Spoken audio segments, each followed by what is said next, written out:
নিতুর মাহবুব ভাই, লেখিকা ত্রিধা আনিকা, পর্ব 17। তোমার শরীর তো তোমারই, আমায় শুধু একটুর জন্য দেবে। আমি প্রমিস করছি আমি তোমাকে ফুললি এন্টারটেইন করব। বলতে বলতে শিহাব সাহেব নিতুর হাত ধরে ফেললেন। আমি কিন্তু এই ছবিগুলো তোমার বাবা ও বড় চাচাকেও দেখাতে পারি, এমনকি তোমাকে আমি জোর করে নিয়ে যেতেও পারি।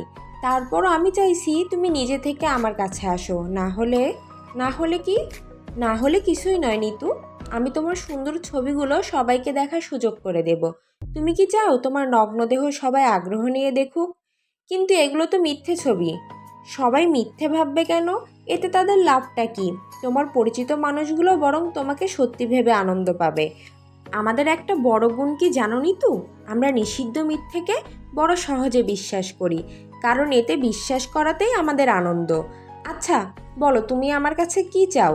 তুমি চাইলে আমার ঢাকার ফ্ল্যাটটা আমি তোমাকে লিখে দিতে পারি। আপনি প্লিজ চুপ করুন। ওকে ফাইন, তোমাকে আমি 2 দিন সময় দিলাম। তুমি ভাবো, ভালো করে ভাবো, ভেবে আমাকে হ্যাঁ বলো। 2 দিন, আমি কিন্তু আর সময় দিতে পারবো না। শিহাব সাহেব এই পৃথিবীর সবথেকে কুৎসিত হাসিটা হাসলেন। তবে you are a very lucky girl. এই শিহাব এই প্রথম কোনো মেয়েকে বিছানায় আনতে এত সময় দিচ্ছে। নিতু কাঁপা কাঁপা কণ্ঠে বলল, আপনি বোধহয় এই পৃথিবীতে একমাত্র কুৎসিত কীট, যে মানুষের রূপ ধরে তার ভেতরকার কুৎসিত বিষয়গুলো খুব সুন্দর করে বলেন। তুমি আমাকে যাই বলো নিতু, তোমার উত্তর যাতে হ্যাঁ হয়। আরেকটা কথা, মাহবুব সাদিক নামে তোমার একজন বিশেষ মানুষকে আমি চিনি। সে তোমার খুব শুভাকাঙ্ক্ষী মনে হলো। তোমার উত্তর যদি না হয়, ছবিগুলো তাকে প্রথম পৌঁছালে কেমন হয়? প্রথমে তাকে দিয়েই দেখা যাক বিশ্বাস করে নাকি। কি বলো? নিতুর মাথা ঘুরতে লাগলো। উনি মাহবুব ভাইয়ের কথা কি করে জানেন? আর কেউ তো জানে না। শিহাব সাহেব চলে গেলেন। নিতু তার যাওয়ার দিকে কিছুক্ষণ তাকিয়ে থেকে প্রায় অবশ হয়ে আসা শরীর নিয়ে মাঠের ঘাসের উপর বসে পড়ল। শরীর কেমন জোর ছেড়ে দিল। কেন হঠাৎ করে? আশ্চর্য, মাথা এবার উপর নিচ করছে কেন? চোখের সামনে সাদা কালো ফোঁটা ফোঁটা বিন্দু। কি ঘুরছে এসব? নিতুর গায়ের ওড়নাটা একপাশে আবার তুলল। গলার ভেতরে ঠিক কত বছর ধরে পানি পড়েনি। এটা কি 1000 বছরের তৃষ্ণা? পৃথিবী কি পানি শূন্য? বাড়ি যেতে হবে। বাড়ি যাওয়ার রাস্তায় এদিক দিয়ে যেন কোন দিকে? ডান দিকে? ঠিক কত দূর? কতকাল সে বাড়ি যায়নি। নিতুর পায়ে এত ক্লান্তি কেন? নিতু প্রায় টলতে টলতে উঠে দাঁড়ালো। এক্ষুনি বাড়ি যেতে হবে তাকে। বসে থাকলে চলবে না। গাড়ি কোথায় রেখেছিল? গেটের বাইরে? হেঁটে পথ ফুরোচ্ছে না যে। এটা কি অনন্তকালের পথ? 1000 মাইল? নিতু ইউনিভার্সিটির গেট অবধি যেতে পারল না। তার আগেই সে দেখতে পেল কালো কালো শক্ত শক্ত অসংখ্য পাথরের টুকরো এসে বিচ্ছে তার চোখে মুখে সমস্ত শরীরে। ব্যথা আর ঘাড় ব্যথায় শরীর জমে যাচ্ছে তার। শক্ত হয়ে গেছে শরীরের সব অঙ্গ। নিঃশ্বাস ফুরিয়ে আসছে যেন। এই পৃথিবীর সব অক্সিজেন কি শেষ নিতুর জন্য? গেটের পিলার ধরে মেঝেতে বসতে বসতে নিতু অস্পষ্ট স্বরে বলল, বড় চাচা, বড় চাচা, আমার খুব শরীর খারাপ লাগছে। কাল সন্ধে পর্যন্ত আমি বেঁচে থাকতে পারবো না, কিছুতেই না। আপনি কি মাহবুব ভাইকে একটা ফোন করবেন প্লিজ? তাকে যে এই মুহূর্তে খুব দরকার আমার। বড় চাচা কি নিতুর কথাটা শুনতে পেলেন? এত অন্ধকার কেন? গাঢ় অন্ধকারে সব তলিয়ে কেন যাচ্ছে? এই এত অন্ধকারে নিতু বিস্মিত হয়ে দেখল মাহবুব ভাই তার চোখের সামনে দাঁড়িয়ে আছেন। চুল উস্কো খুস্কো, চোখ যেন আগুন তুবড়ি বেরোচ্ছে। শার্টের বুকের বোতামগুলো রং অর্ডারে লাগানো বলে তা কুঁচকে আছে। শার্টের এক হাতা ভাঁজ, অন্য হাতা বোতাম আটকানো। নিতু বিড়বিড় করে বলতে চাইল, আপনাকে এমন এলোমেলো দেখতে খুব সুন্দর লাগে মাহবুব ভাই। নিতুর বলা হলো না। ঠোঁট সে শত চেষ্টা করেও নাড়াতে পারল না। মাহবুব ভাই চেঁচিয়ে উঠলেন, এত বেয়াদব তুই? এত বেয়াদব? তাকে কি দেখছিস? এত নোংরা নোংরা ছবি তুলে তাও নিলজ্জের মতো কেন তাকিয়ে আছিস? চোখ বন্ধ কর। তারপর আবার সব কিছু অন্ধকার, অনন্তকালের অন্ধকার। নিতুর জ্ঞান ফিরল কড়া ওষুধের গন্ধে। সে কোথায়? হাসপাতালে। কিভাবে এলো? নিতু তৎক্ষণাৎ উঠে বসলো। মা খুব কাঁদছেন, বড় চাচু, বাবা অসহায় মুখে তাকিয়ে আছেন। কি করে এত শরীর খারাপ হলো তোর? ইউনিভার্সিটির গেটে নাকি বেহুশ হয়ে পড়ে গেছিলি দারোয়ান ফোন করে? মা আর বলতে পারলেন না। বড় চাচি নিতুর গায়ে মাথায় হাত বোলাতে লাগলেন। ডক্টর বলল তুমি খুব এক্সস্টেড হয়ে পড়েছিলে। কেন নিতু? সকালে ভালো বেরোলে তুমি, ইউনিভার্সিটিতে এমন কি ঘটে গেল যে তোমার ব্রেন সেই লোড নিতে পারলো না? বলো।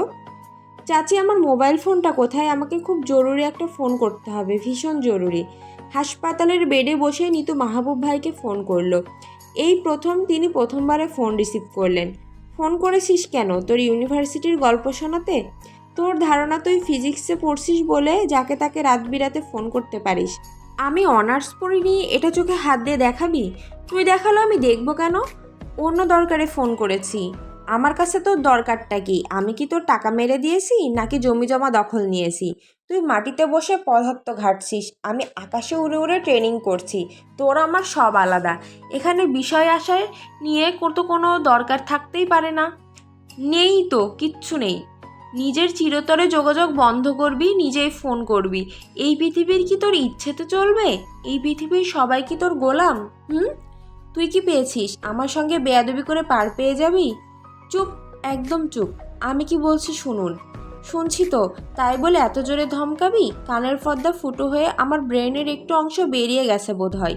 নিতু শীতল গলায় বলল, মাহবুব ভাই, আপনি কি জানেন এই পৃথিবীর একটা বড় অংশের ঝড়ের জন্য আপনি দায়ী? সব দোষ আপনার সিন্ড্রেলা সিনড্রোমের। সেই ঝড়ে যদি কিছু লণ্ডভণ্ড হয়, আমি কিন্তু আপনাকে ক্ষমা করব না, একদম না। পৃথিবীতে ঝড় হবে তাও আমার দোষ? কেন রে, আমি কি বায়ুমণ্ডল, ঝড় সৃষ্টিকারী ভূমিকম্প? আপনি বায়ুমণ্ডল বা ভূমিমণ্ডল না হলেও আপনার কোনো ক্ষমা নেই। বলেছি তো আমি আপনাকে ক্ষমা করব না, কোনো দিন না। নিতু তুই। নিতু ফোন রেখে দিল। মাহবুব ভাই একাধারে ফোন করতে থাকলেন। নিতু ফোন রিসিভ করলো না। যাক, দুনিয়া জলে ভেসে যাক, সে আর কারো ফোন ধরবে না। এত ভয় আর অশান্তিতে বেঁচে থাকা তার চাই না। সেই ফোনের পরের দিন দুপুর নাগাদ মাহবুব ভাই নিতুদের বাড়ি এসে হাজির হলেন। নিতু ড্রয়িং রুমের সোফায় শুয়েছিল। মাহবুব ভাই সেখান থেকে তাকে টেনে হিঁচড়ে ঘরে নিয়ে এলেন। এনে বললেন, ক্ষমাকে চাইছে তোর কাছে? কে? তোর ক্ষমার তো আমার দরকারই নেই। কেন ঝড়ের কথা বললি বল? নিতু জবাব দিল না। কি হয়েছে? নিতু এবারও কথা বলল না। আমি তো একটা ট্রেনিং করতে গিয়েছি, তাই না? তুই এখানে বসে সুইসাইড অ্যাটেম্প্ট করবি? হাতে বিষ নিয়ে সেটা নাড়াচাড়া করতে করতে আমায় হুমকি দিবি? আমি কোনো হুমকি দিইনি। তাহলে হাসপাতালে ভর্তি কেন হয়েছিলি? এমনি। এমনি মানে? ডাক্তারের কাছে কেউ এমনি এমনি যায়? কেউ যায় না, আমি গিয়েছিলাম। ডাক্তারদের দেখতে ইচ্ছে করছিল। ইঞ্জিনিয়ার জুটিয়ে শান্তি হয়নি, এখন ডাক্তার জোগাড় করার চেষ্টা চলছে।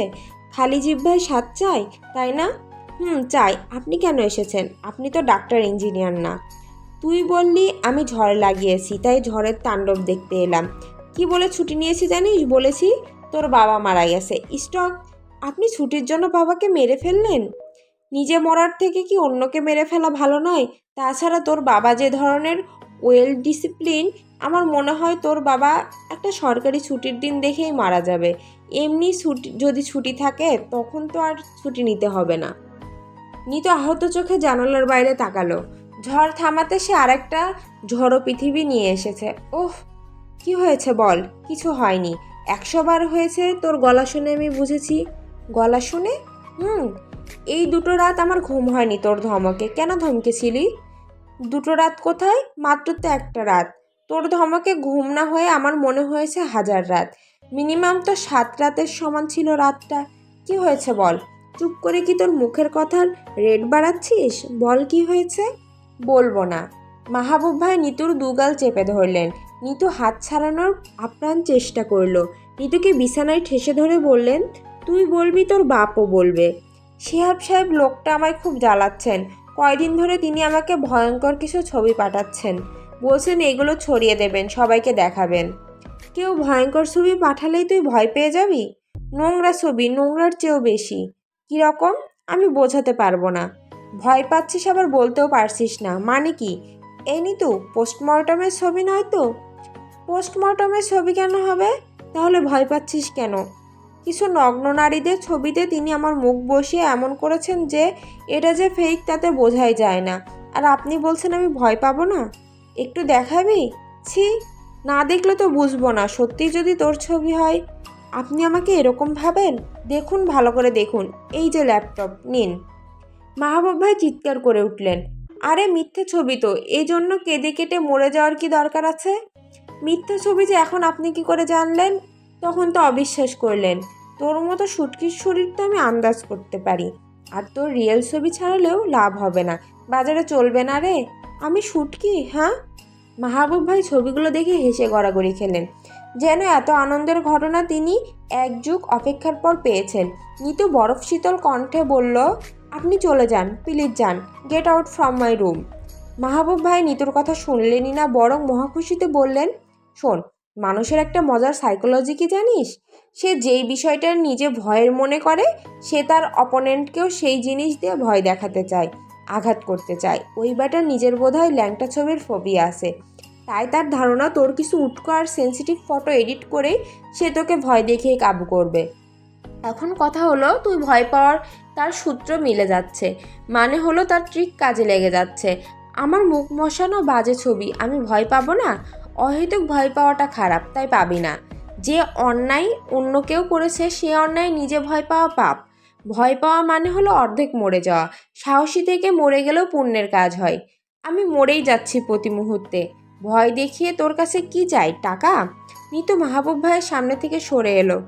কি চাই, কি উদ্দেশ্য? ডিনারে যেতে বলে, অসুস্থ ডিনার। মাহবুব ভাই কিছুক্ষণ চুপ করেই রইলেন। শয়তানটা থাকে কই? এখানে শ্যামলীতে তার ফ্ল্যাট আছে, অ্যাড্রেস দে, চল আমরা তার ফ্ল্যাটে যাই, তোকে নিয়ে ডিনার করে আসি, চল আজ রাতেই যাই।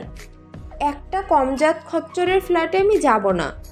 আমি যাব, খচ্চরটাকে বল ডিনার রেডি করতে। কি কি আইটেম খাওয়াই কে জানে, কতদিন ভালো মন্দ খাই না রে নিতু। আপনি ডিনারের জন্য? নিতু চুপ করে গেল। এনার সঙ্গে কথা বলার জাস্ট মানে নেই। আমি কিন্তু যাবই নিতু, অ্যাড্রেস দে এবং খচ্চরকে বল তুই ভয় পেয়ে তার সঙ্গে অসুস্থ ডিনার করতে রাজি হয়েছিস। তোর আজকের ডিনার ভালো হলে তুই আরও তাকে বেশি অসুস্থ ডিনারে কোম্পানি দিবি। ছি, কথায় কথায় এত সি বলবি না। এই ডিনারের থেকে জন্ম হয় পৃথিবীর সব ব্রেকফাস্টের। আমি তো যাবই। গিয়ে যদি কোনো বিপদে পড়েন? বিপদে পড়লে পড়বো, কিন্তু একবার না গেলে তো আমার চলবে না। তুই গাধাটাকে এখনই বল তুই রাতে আসছিস, সে যাতে বাসায় থাকে। কি করে বলবো? মেসেজে বল। ছবি দেখে যে বিশাল ভয় পেয়েছিস, কাপড় চোপড়ে হেগে মুততে যে হাসপাতালে ভর্তি হয়েছিলি, সেটাও বলবি। নিতু মাহবুব ভাইয়ের কথার আগামাথা কিছুই বুঝতে পারল না। মাহবুব ভাই রাতে শিহাব সাহেবের বাসায় যাবেন বলে চলে গেলেন। পরদিন সকালে এসে নিতুর হাতে একটা ড্রাইভ দিয়ে বললেন, 4 GB মেমোরি লোড করে নিয়ে এসেছি। ব্যাটা নিজে বলেছে এগুলো যে তার এডিট করা ফটো। তারপরও ভাবলাম রিস্ক নিয়ে তো লাভ নেই, শ্যালাকে ন্যাংটো করে কিছু ভিডিও করে নিয়ে এলাম। আপনি তাকে ন্যাংটো করে ভিডিও তুলে নিয়ে এলেন? অরিজিনাল, তবে শালার সাইজ ভালো না, একটু ছোট। নিতু মেমোরি কার্ডটা ছি বলে ছুঁড়ে ফেলে দিল। ফেলছিস কেন? কত সংগ্রাম করে এনেছি, বুঝতে পারছিস তো নাকি? তুই না দেখলে আমি দেখব। আপনার হাত কি করে কাটলো? আপনি তার সঙ্গে মারামারি করেছেন? ধুর, মারামারি কই, ওই ব্যাটাই আমাকে মারলো বরং। আমি কি কাউকে মারতে পারি? আমার তো মন নরম। আমি তো কাউকে হেই বলেও ধমক দিতে পারি না রে নিতু, বুক ভেঙে যায় রে। আপনার মন নরম? জানতাম না তো। আমাকে দেখেই তো ব্যাটা ধমক দিল, বলল তোর কথা বলে আমি কেন এসেছি। তারপর আমি তো ওই ব্যাটার পা ধরে বললাম, নিতুকে আর ভয় দেখাবেন না স্যার প্লিজ। ব্যাটা আমায় লাথি মেরে ফেলে দিল, আমি মেঝেতে গড়িয়ে পড়লাম। আপনাকে লাথি মারলো? বলল আমি এরকম 100 নিতুকে ভয় দেখিয়েছি আগে, ভবিষ্যতে আরও 100 নিতুকে ভয় দেখাবো, তুই আমার কিছুই করতে পারবি না। লাথি মারতে গড়িয়ে পড়লেন, আর উঠে দাঁড়াতে পারলাম না। তাহলে ভিডিও সেটা? ওটা তো ওই ব্যাটা সেধে দিল আমাকে, বলল নিয়ে যা, রাতে আমার সেক্সি বডিটা দেখে দেখে ঘুমাবি। এরকম বলল? আপনি মেদা বিড়ালের মতো নিয়ে এলেন? কথা না শুনলেই তো মারে আমাকে। বিরক্তিতে নিতুর ভেতরটা তেতো হয়ে এলো। আপনি ডিফেন্সে জব করা লোক, সাধারণ একটা রাজমিস্ত্রির সঙ্গে পারলেন না? এই আপনার যোগ্যতা? কেন, ডিফেন্সে জব করে আমার হাত পা নিশ্চয়ই 2 থেকে 4টে হয়ে যায়নি? আমার নরম শরীর, নরম মন তো আর লোহা হয়ে যায়নি। আমি হচ্ছি দ্য ক্রিমি ম্যান। সব কিছু আমার কোমল আর তুলতুলে, বুঝলি? নিতু ব্যথাতর ঘৃণা ভরা দৃষ্টি নিয়ে মাহবুব ভাইয়ের দিকে কিছুক্ষণ তাকিয়েই থাকলো। ফিসফিস করে বলল, একটা কুৎসিত অন্যায়কারী মানুষকে দুটো ধমক দেওয়ার সাহসও নেই আপনার? ছি, নরম পেয়ে শুধু এই আমাকেই ধমকানো। সেই ঘটনা 6 দিন পর বড় চাচা এসে জানালেন কে নাকি শিহাব সাহেবকে মেরে নাক মুখ ভেঙে দিয়েছে। ডান হাতের 4টে আঙুল ভেঙে তুষ, পঙ্গু হাসপাতালে ইমার্জেন্সিতে ভর্তি আছে। ইস কি যে বেহাল দশা। খবর পেয়ে বিদেশ থেকে তার ওয়াইফ আর ছেলে এসেছে। সবাই তো খুব অবাক হলো। ছেলেটা বিবাহিত? মাই গড, বিবাহিত হয়েও নিতুর পিছে কেমন লেগেছিল। ওখানকার মেয়ে ব্রিটিশ, ওর স্ত্রী সব সামলাচ্ছে এখন। নিতু জিজ্ঞেস করলো মেরেছে কবে?